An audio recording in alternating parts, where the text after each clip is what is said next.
Jésus-Christ mon Seigneur, le seul chemin vers mon Dieu. Jésus-Christ mon Seigneur, il a lavé mes péchés. Jésus-Christ mon Seigneur, l'obscurité s'est effondrée. Jésus-Christ mon Seigneur, roi de rois je le proclame. Jésus est Christ.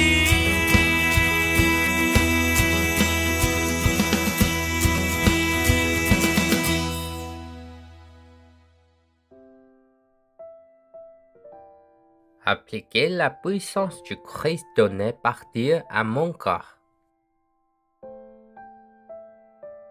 Ils se rendirent de nouveau à Jérusalem, et pendant que Jésus se promenait dans le temple, le chef des prêtres, le spécialiste de la loi, et les anciens vinrent vers lui et lui dirent: « Par quelle autorité fais-tu ces choses, et qui t'a donné l'autorité de les faire ?»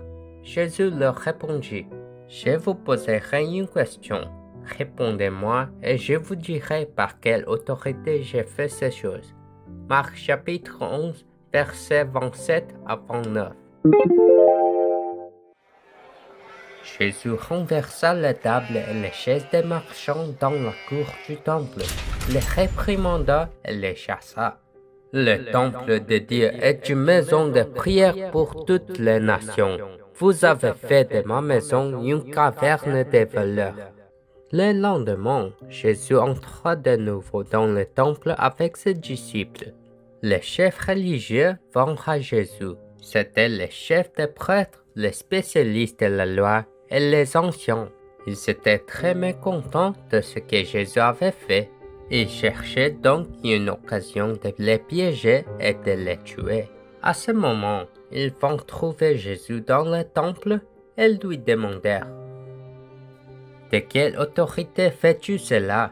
Qui t'a donné cette autorité? » Jésus répondit: « Moi aussi, je vais vous poser une question. Si vous répondez, je vous dirai par quelle autorité je fais ces choses. Le baptême des gens venait-il de Dieu ou des hommes? Dis-le-moi. » Ils furent alors très perplexes et ils discutèrent entre eux. Si nous répondons de Dieu, il nous demandera: « Pourquoi n'avez-vous pas cru en lui? » Mais si nous répondons des hommes, nous croyons le peuple, car tous tiennent Jean-Baptiste pour un prophète.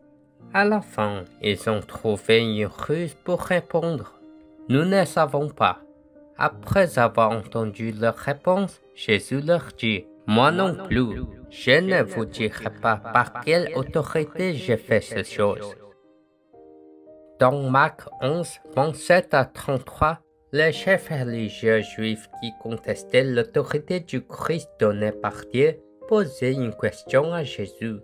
Et Jésus leur répondit calmement: « Je ne vous dirai pas les choses de Dieu. » Alors, quelle est la pensée religieuse qui contestait l'autorité du Christ?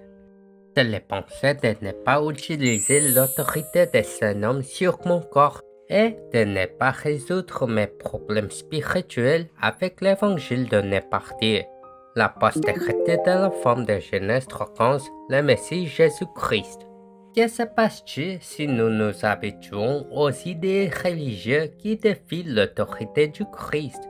Nous perdons la parole de Dieu qui dit: « Le Messie Christ de Genèse 3:15 écrasera la tête de l'ancien serpent Satan. » Nous dépendons des autres et perdons notre temps à des choses inutiles. En poursuivant nos propres intérêts, nous vivons une vie irresponsable, faisant des excuses, en provoquant des trahisons et des conflits, en vivant selon la mentalité de la foule et en souffrant des fleurs de l'incompétence, de l'impuissance, de la maladie et de la pauvreté.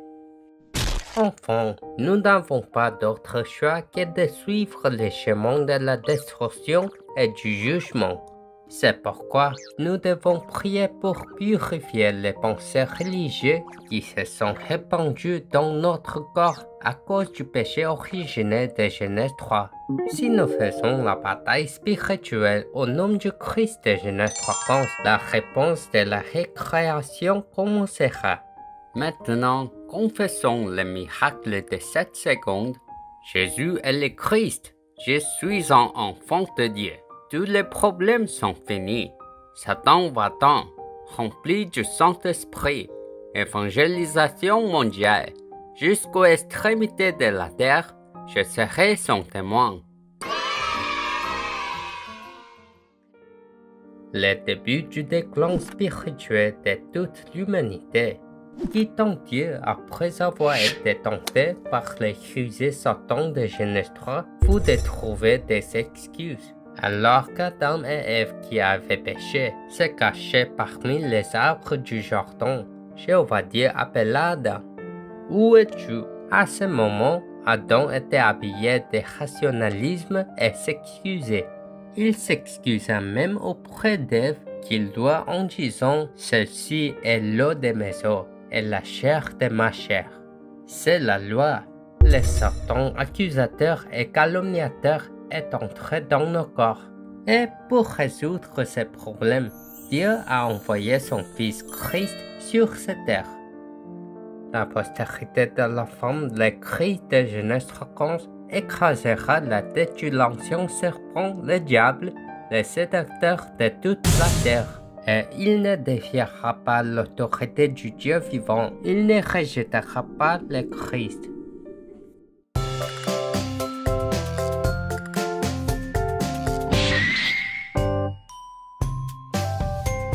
Genèse 3:15, l'alliance c'est Dieu, la postérité de la femme.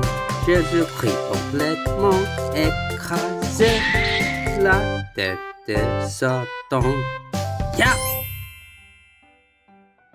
Le Dieu vivant nous a accordé la grâce de croire aujourd'hui par Jésus-Christ. Donc, nous devons appliquer la triple office du Christ à notre corps. Comme ça, nous pourrons être complètement libérés des idées religieuses qui défient l'autorité du Christ.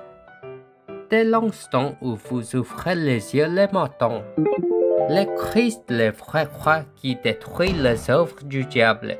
Le Christ, le vrai prêtre qui met fin au péché, aux malédictions et désastres. Si nous reconnaissons Christ, le vrai prophète qui a ouvert les chemins pour rencontrer Dieu, et si nous appliquons son nom dans notre corps, nous serons révélés comme enfants de Dieu et auront son autorité. Toutes les œuvres sales du diable qui sont enroulées autour de mon corps pour m'empêcher d'exercer l'autorité du Christ soient brisées au nom de Jésus-Christ.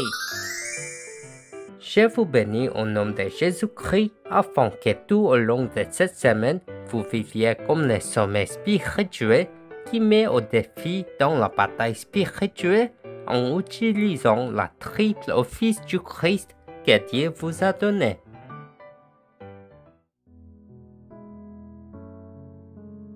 Dieu vivant, j'applique Genèse 3:15, la puissance du Christ que tu m'as donnée à mon corps pour me libérer des idéologies religieuses qui rejettent le Christ, tout en invoquant des excuses à cause du péché originel de Genèse 3.